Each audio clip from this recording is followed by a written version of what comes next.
Okay, we are living in a pretty wild time for artificial intelligence, right? The technology is moving so fast, it's basically science fiction. But as AI gets more and more powerful, this really strange, deeply confusing problem is starting to emerge. And it's one that even the top experts are scratching their heads about.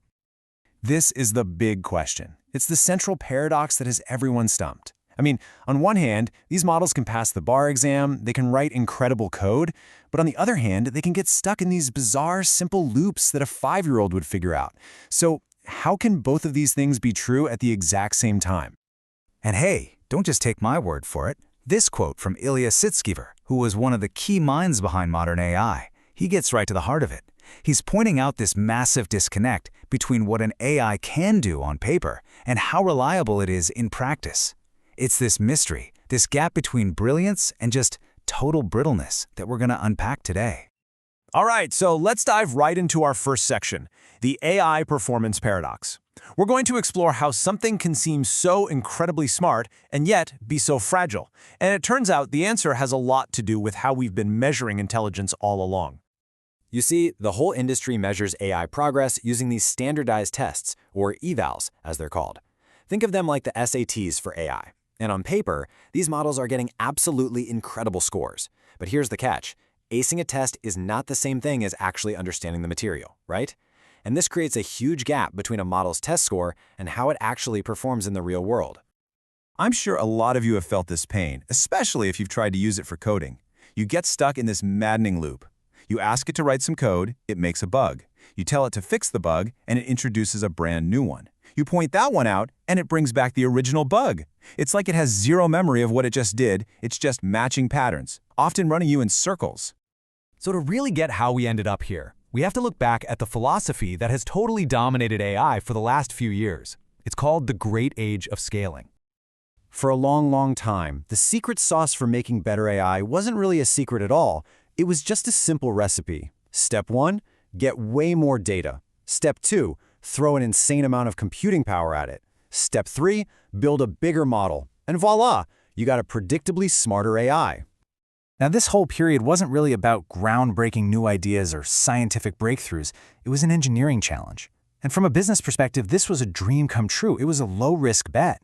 You didn't need some stroke of genius. You just needed a bigger budget for data centers and GPUs, and you were almost guaranteed to get a better result.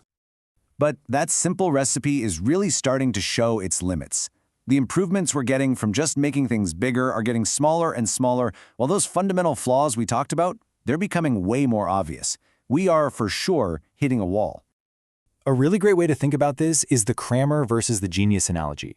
Today's AI is the ultimate crammer. It has spent like 10,000 hours just memorizing every single possible test question. It will absolutely destroy the exam. But then you have the genius. They only need 100 hours of studying because they're not just memorizing, they're actually understanding the core principles. And because of that, they can take that knowledge and apply it to totally new problems they've never even seen before.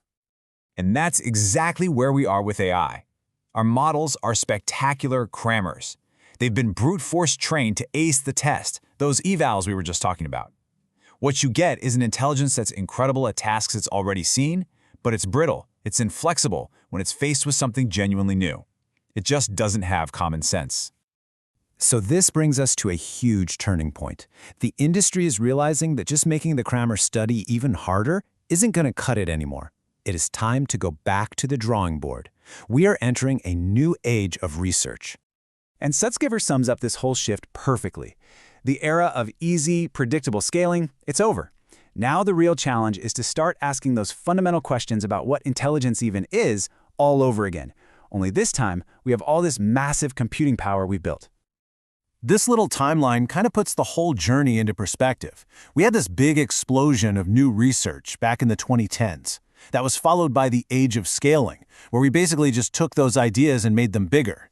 And now we're circling all the way back, returning to a new age of research to find that next big idea. Okay, so what are researchers actually looking for in this new age? What is the core problem they're trying to solve, now that just making things bigger isn't working? Well, it really boils down to one thing: generalization.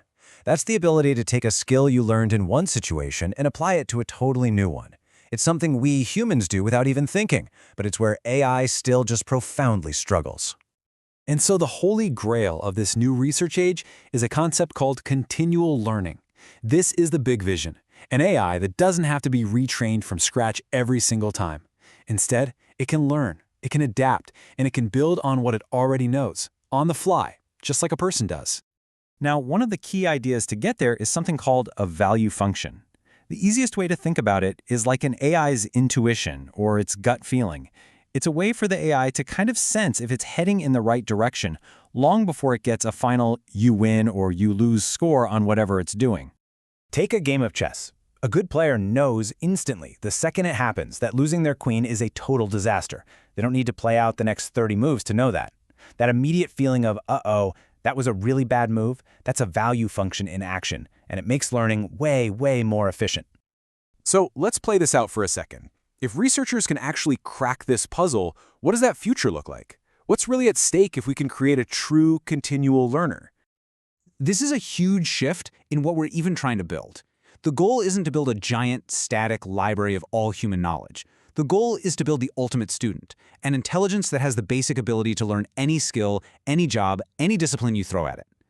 And this is where the implications get absolutely mind-bending. Imagine an AI that can learn a new job just like a human apprentice. Now imagine you can deploy millions of these apprentices at the exact same time. And here is the real kicker.